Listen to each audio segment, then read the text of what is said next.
Assalamualaikum warahmatullahi wabarakatuh. Bismillahirrahmanirrahim. Alhamdulillahirrahmanirrahim. Wa bihi nasta'in wa ala amri dunya waddin. Wassalatu wassalamu ala asrafil anbiya'i wal mursalin sayyidina wa maulana Muhammadin wa ala alihi washabihi ajmain, amma ba'du. Alhamdulillah, kita dapat bertemu kembali pada kesempatan hari ini, yakni akan membahas tentang mata pelajaran Akidah Akhlak kelas 7 bab riya dan nifak. Yang pertama, pengertian riya. Riya dalam bahasa Arab artinya memperlihatkan atau memamerkan. Secara istilah, riya yaitu memperlihatkan sesuatu kepada orang lain, baik barang maupun perbuatan baik yang dilakukan, dengan maksud agar orang lain dapat melihatnya dan akhirnya memujinya. Hal yang sepadan dengan riya adalah sum'ah, yaitu berbuat kebaikan agar kebaikan itu didengar oleh orang lain dan dipujinya, walaupun kebaikan itu berupa amal ibadah kepada Allah Subhanahu wa Ta'ala.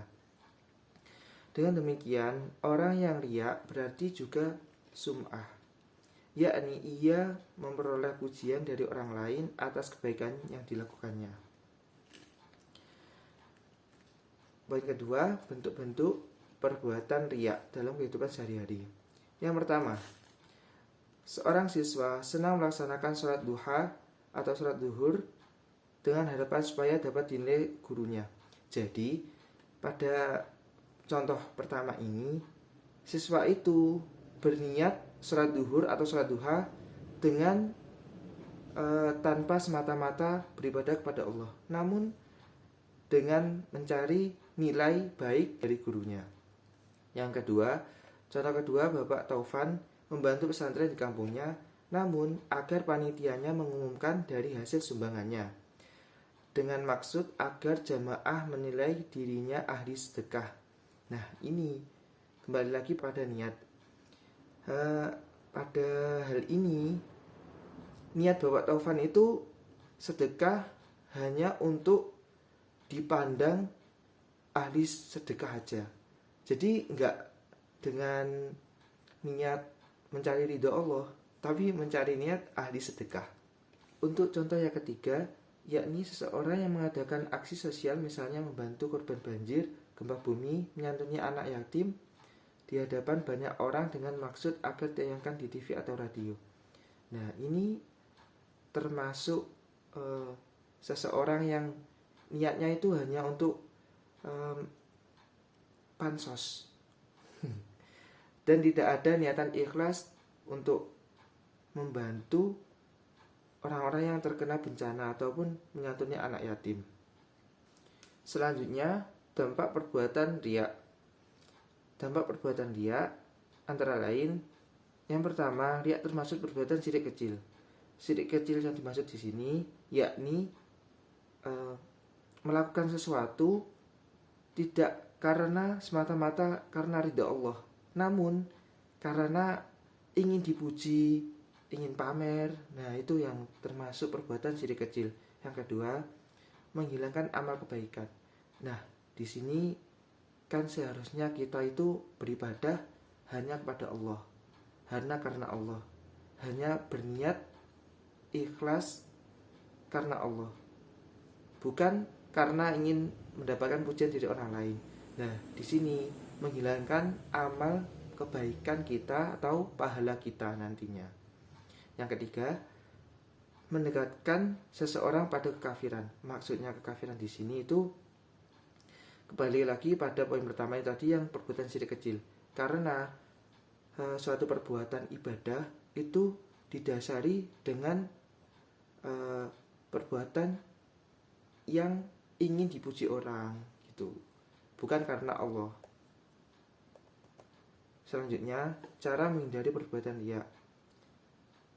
Pertama, memandang semua makhluk itu tunduk di bawah kekuasaan Allah Subhanahu wa Ta'ala, sehingga makhluk itu dapat mendatangkan kesenangan dan dapat pula menimbulkan bencana karena kita tidak membutuhkan pujian dan sanjungan mereka.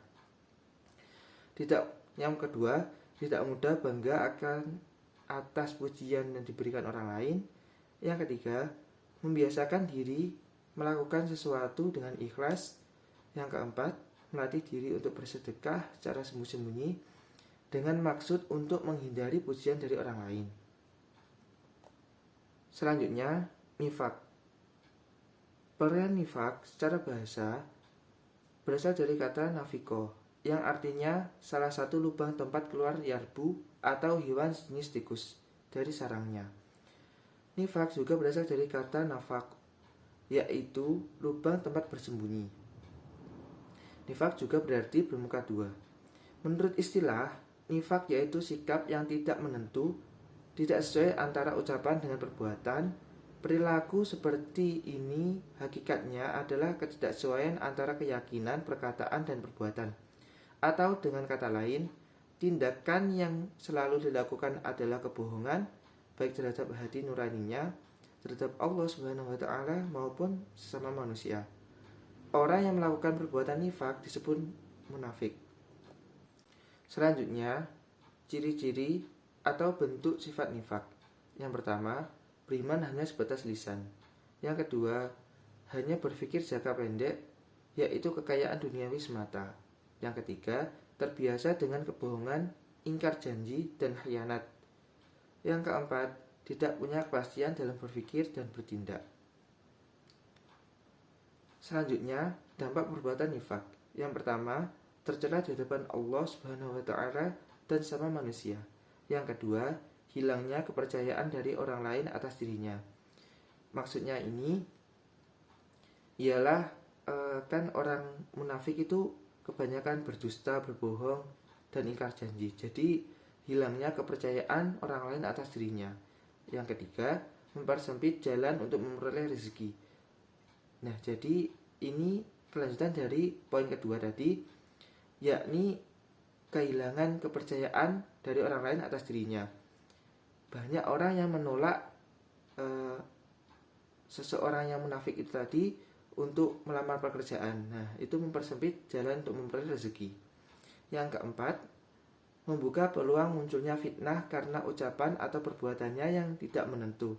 Nah, ini terkadang itu orang munafik kan bermuka dua. Nah, itu yang muncul peluang fitnah karena ucapan atau perbuatannya.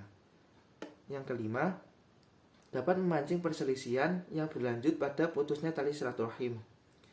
Nah, ini berlanjut kepada poin keempat, lanjutannya, karena dengan timbulnya suatu peluang munculnya fitnah, nah, memancing perselisihan yang berlanjut pada putusnya tali silaturahim. Untuk selanjutnya, cara menghindari perbuatan nifak. Yang pertama, kita harus tahu nifak itu merupakan larangan agama yang harus dijauhi dalam kehidupan sehari-hari.